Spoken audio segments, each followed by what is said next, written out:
Joining me now is a man not known for sitting on the fence. He passionately opposed the invasion of Iraq, and now he feels that Hezbollah is justified in attacking Israel. The Respect MP for Bethnal Green is in our central London studio. A very good evening, good morning rather, to you, Mr. Galloway. How do you justify your support for Hezbollah and its leader, Sheikh Hassan Nasrallah? A preposterous way to introduce an item, and what a preposterous first question. 24 years ago, on the day my daughter was born, and I've just celebrated her 24th birthday, I had to dash to the maternity hospital to see her given birth from a mass demonstration in London against the Israeli invasion and occupation of Lebanon. Israel has been invading and occupying Lebanon all of my 24-year-old daughter's life.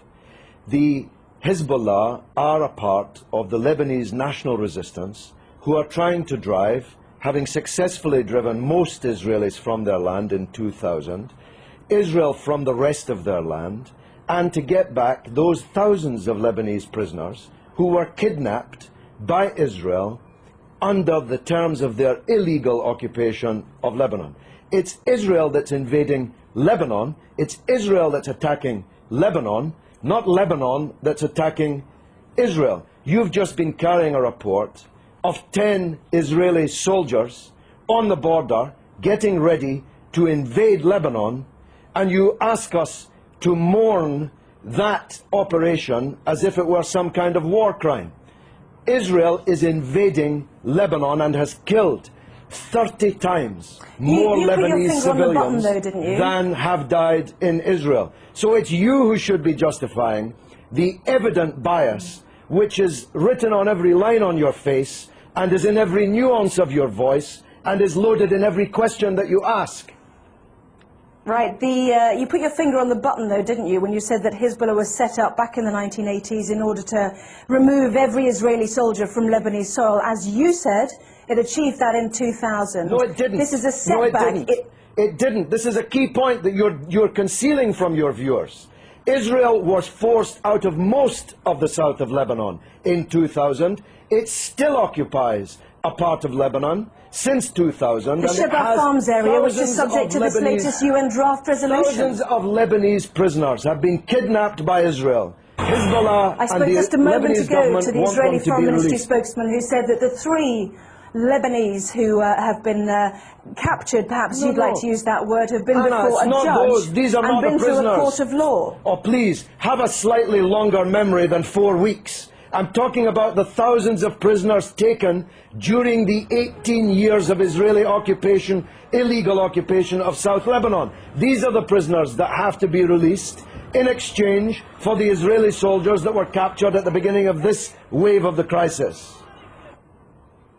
Can I ask you about a report that's in today's Sunday Telegraph, which showed that Iran has given Hezbollah long-range missiles capable of targeting any part of Israel. Iran, according to this Iranian MP who helped found Hezbollah, has also said that Iran has given the authorization to target Tel Aviv. Can you blame Israel for wanting to destroy those missiles? This is preposterous. America has given Israel missiles that can target not just every city in Lebanon, but every city in the Arab and Muslim world, including Iran. Why should America be allowed to give long-range missiles to Israel, including hundreds of nuclear missiles, but Iran is not allowed to give missiles? Because it's given it to a terrorist organization. But they're not a terrorist organization. Only in the mind of Rupert Murdoch's Sky and the Times and the Sun and the News of the World. I'm going to stop you there, Mr. Galloway. Prescribed terrorist organizations. One man's terrorist is another man's freedom fighter. We know that perfectly well. In most people's eyes, they are deemed to be. They had a choice, didn't they? Let's understand this. They had a choice, like the IRA, to take on politics.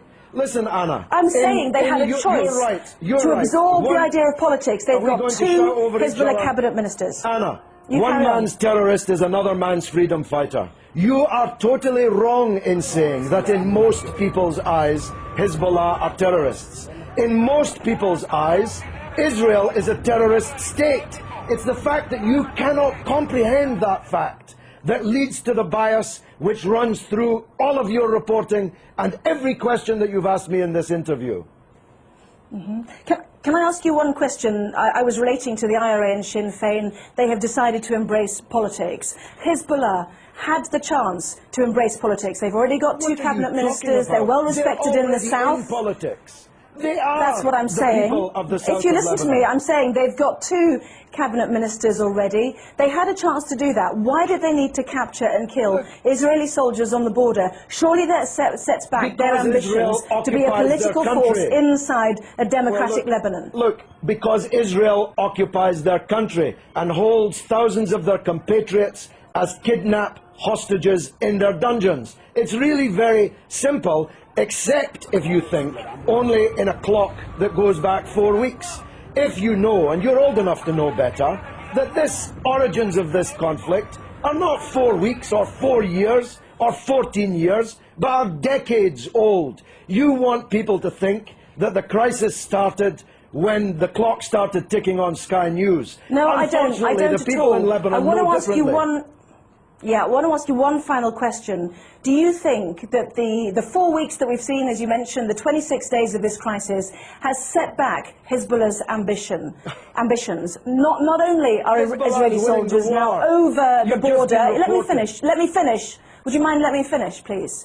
Not only are Israeli soldiers over the border in sizable numbers, but also their claims to be a good political organisation to help a democratic Lebanese government with the Syrians who've also now left an independent state. That has also come to blows as well. What a silly question. What a silly person you are. Hezbollah is winning the war. You can see it on the other half of the screen. Hezbollah is more popular today. That was not my question. Hezbollah is more popular today in Lebanon, amongst Christians, amongst Sunnis, amongst Shiites, amongst all Arabs, amongst all Muslims, than it has ever been. It's Israel who's lost the war, and Bush and Blair, for politically organising the war, who've lost politically. This is a defeat for Bush and Blair and Israel. Everybody but you can see it. Let me separate out that question then. Is it a setback, given that Hezbollah was set up in order to get Israeli soldiers off Lebanese soil, that there are now more Israeli soldiers on Lebanese soil than there were 26 days ago? Well, they seem to be getting a bloody good hiding on the other half of the screen that I'm watching. Maybe you can't see it, but I'm watching them getting a bloody good hiding in the war. So if that's a success, I'm not sure what a failure would look like. The reality is that this conflict will go on. The United Nations resolution solves nothing, gives Lebanon nothing, gives the prisoners in Israeli dungeons nothing, and as Anne Clewid, my erstwhile colleague, was just saying, Israel has just kidnapped even more Palestinian politicians, cabinet ministers, members of parliament, and thousands of others held in Israeli dungeons, and this war will continue until the overall settlement is reached. That settlement must mean Israeli withdrawal from all occupied territory that it currently holds since the war in 1967, the release of all political prisoners, and a state for the Palestinians with East Jerusalem as its capital. No justice, no peace. You're not going out of business as a newscaster in Jerusalem anytime soon, believe me.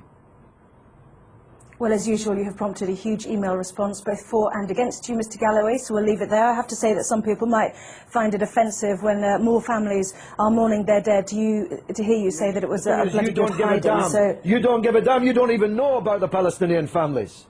You don't even know that they exist. Tell me the name of one member of the 7 members of the same family slaughtered on the beach in Gaza by an Israeli warship.